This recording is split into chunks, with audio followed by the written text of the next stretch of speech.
So for example, we have a point particle or a discrete particle that is rotating at a certain axis of rotation. Now its moment of inertia is defined as the product of the particle's mass m and its distance from the axis of rotation, r square. Square of the distance, sorry.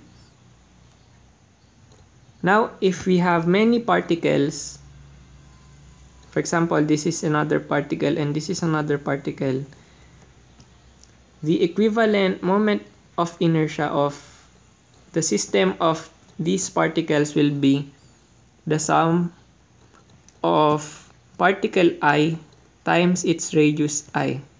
So for example, this is particle 1. It will have a radius 1. This is particle 2. It has radius 2, 3, and so on. Now, if we have a continuously mass distribution in our object, say for example, an irregularly shaped object, such as this one,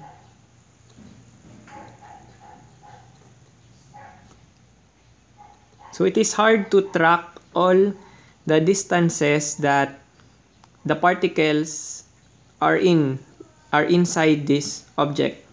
So what we do now is we assign a differential mass dm here, and we take its distance from the axis of rotation. We will call that r.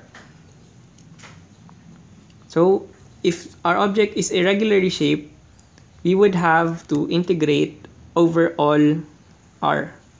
the r possible values here. So moment of inertia depends on r and the mass of the object. So for example, in here we have different objects. So different objects will have different moment of inertia. Also, moment of inertia, as you can see here, depends on the axis of rotation. So for example, we have here a rod. If it is to rotate perpendicularly to its length, it will have a moment of inertia 1/12 ml square. But if it were to rotate at a different axis of rotation, say for example at its end, it will have a different moment of inertia.